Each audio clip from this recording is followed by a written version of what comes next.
اکبر، لا الہ الا اللہ اللہ اکبر وللہ الحمد۔ سلف نے ان لوگوں کے لیے کہ جو حج نہیں کر سکے ایک بات بیان کی کہ من فاتہ القیام بعرفہ فلیقم للہ بحقہ الذی عرفہ۔ لوگوں تم میں سے ہر ایک انسان یہ چاہتا ہے کہ وہ عرفے میں جا کر دعا کرے، عرفے میں قیام کرے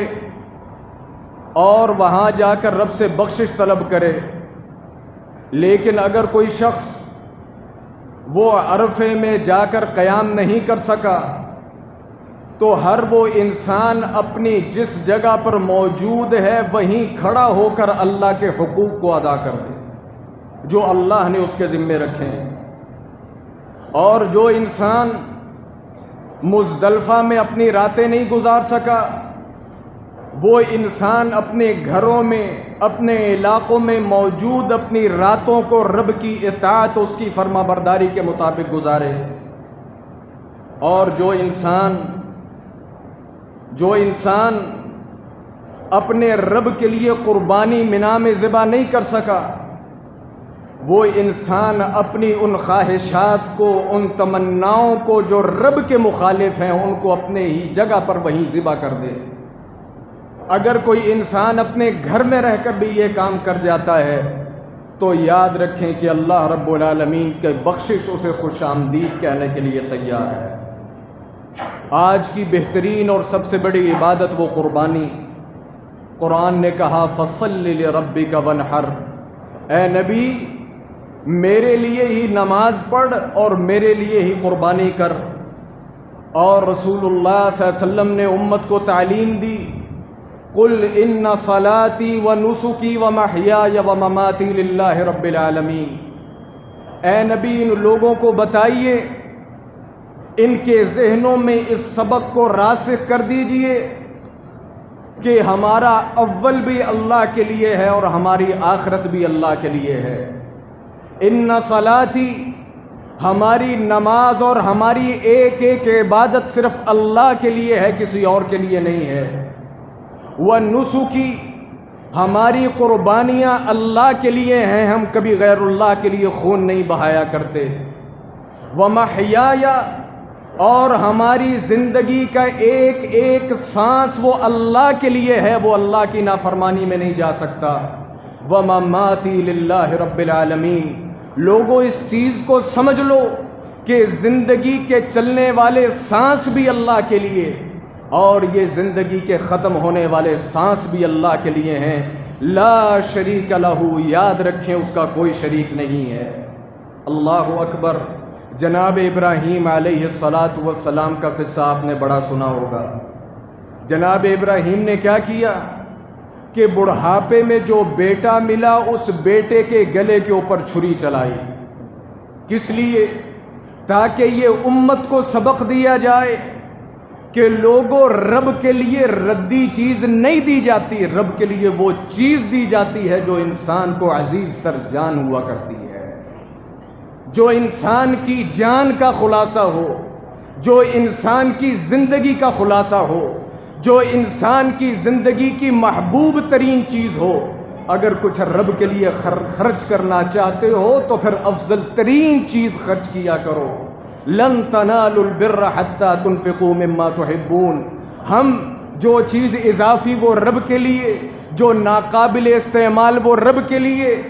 یہ ہم رب کے لیے دیتے ہیں۔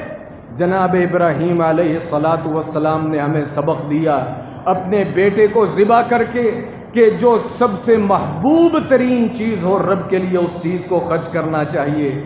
اور جو مومن اور مسلمان ہوتا ہے وہ جو زبان سے اپنے رب کے لیے کہتا ہے دل سے بھی اس چیز کو اپنے رب کے لیے تسلیم کرتا ہے۔ جب کہہ دیا اللہ اکبر میرے مولا تو سب سے بڑا ہے، تو پھر اگر رب نے بیٹا بھی مانگا تو بیٹا دینے سے بھی دریغ نہیں کیا۔ اللہ اکبر۔ اور اللہ رب العالمین نے ہمیں اس چیز کا سبق اس واقعے کے اندر دیا کہ انسان کی زندگی کی خواہشات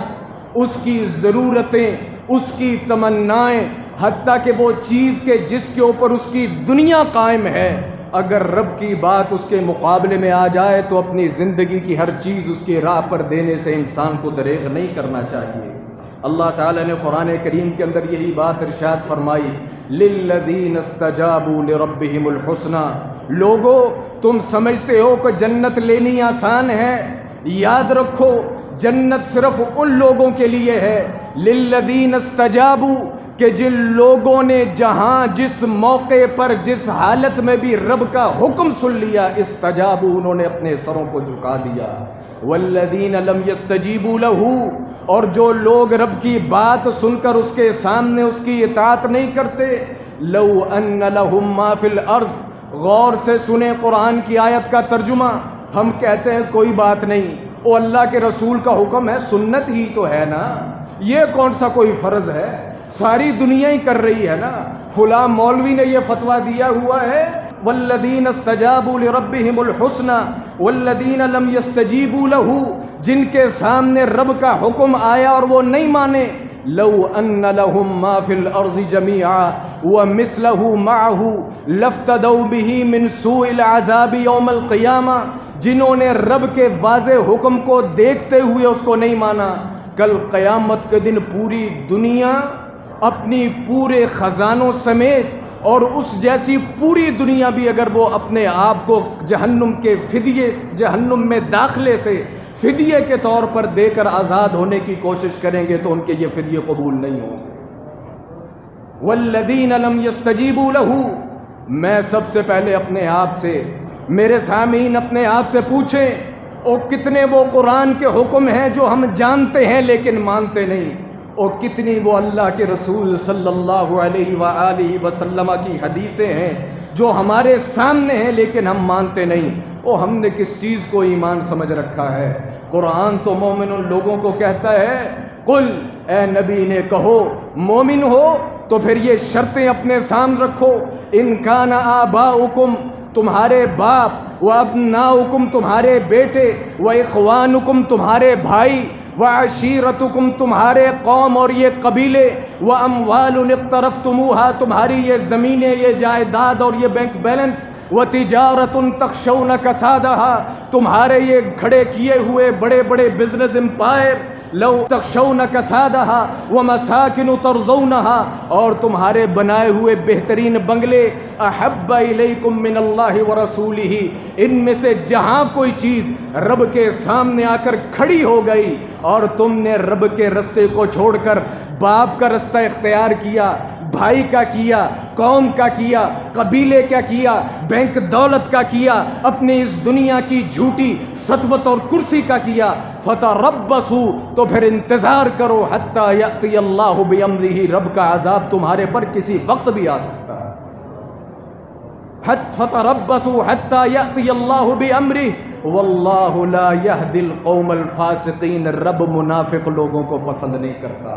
کہ جن کی زبانوں سے تکبیریں بلند ہوں لیکن ان کی جیبوں کے اندر مال حرام کا ہو، جن کی زبانوں سے تکبیریں بلند ہوں لیکن ان کے ہاتھ ان کے ہاتھ لوگوں کے خون سے بھرے ہوئے ہوں، جن کی زبانوں سے تو اللہ اکبر بلند ہو لیکن ان کی آنکھیں گندی ہوں، جن کی زبان سے تو اللہ اکبر کی تکبیریں بلند ہوں لیکن ان کے معاملات سارے جھوٹ، فراد اور دھوکے پر منطبق ہوتے ہوں، واللہ لا یہدی القوم الفاسقین، رب ایسے انسان کو کبھی ہدایت نہیں دیتا۔ اور کبھی کسی دنیا میں، کبھی تاریخ میں کسی نے دیکھا کہ کسی باپ نے اپنے بیٹے کے گلے پر چھری چلائی ہو؟ ہاں، اگر تاریخ نے دیکھا ہے تو صرف ابراہیم کو دیکھا ہے کہ جس نے بیٹے کے گلے پر بھی چھری چلائی تو رب کے حکم سے چلائی۔ اللہ اکبر، انہا عبودیت التامہ، لوگوں سمجھنا چاہتے ہو کہ عبودیت کیا ہے، اور میرا اور آپ کا سٹیٹس کیا ہے؟ میرا اور آپ کا سٹیٹس وہ ہے جو ابراہیم نے دکھایا اور قرآن نے ہمارے سامنے واضح کیا۔ یہی تو ہم کہتے ہیں